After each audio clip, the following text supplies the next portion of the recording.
দেখেন অবস্থা, ভিআইপির জন্য গাড়ি আটকে দিয়েছে। ভিআইপির জন্য গাড়ি আটকে দিয়েছে।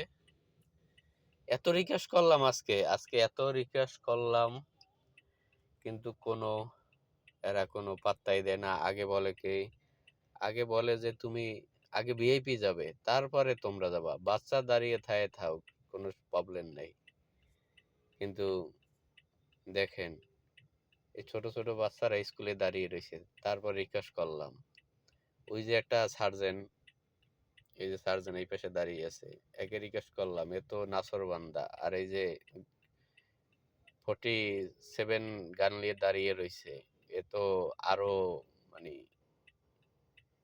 আরো না মানে কোনোভাবেই কথা বলতে দেয় না। আগে বিএপি যাবে, তারপর তোমরা যাবা। দেখেন আমাকে বাংলাদেশের অবস্থা, আমরা জ্যামে বৈশা এই জায়গায় বৈশা তেল সাশ্রয় মানে মানে আমরা নিজেরা হয়রানি হচ্ছি। আর এরা সুন্দরভাবে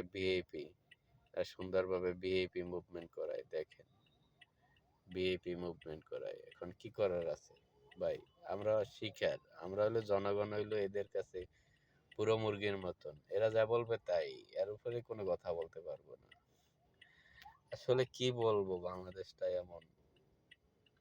স্বাধীনতার পরেও, 5ই আগস্টের পরেও আমরা ভালো কোনো সম্মাননা পাই না রাস্তাঘাটে। আমাদের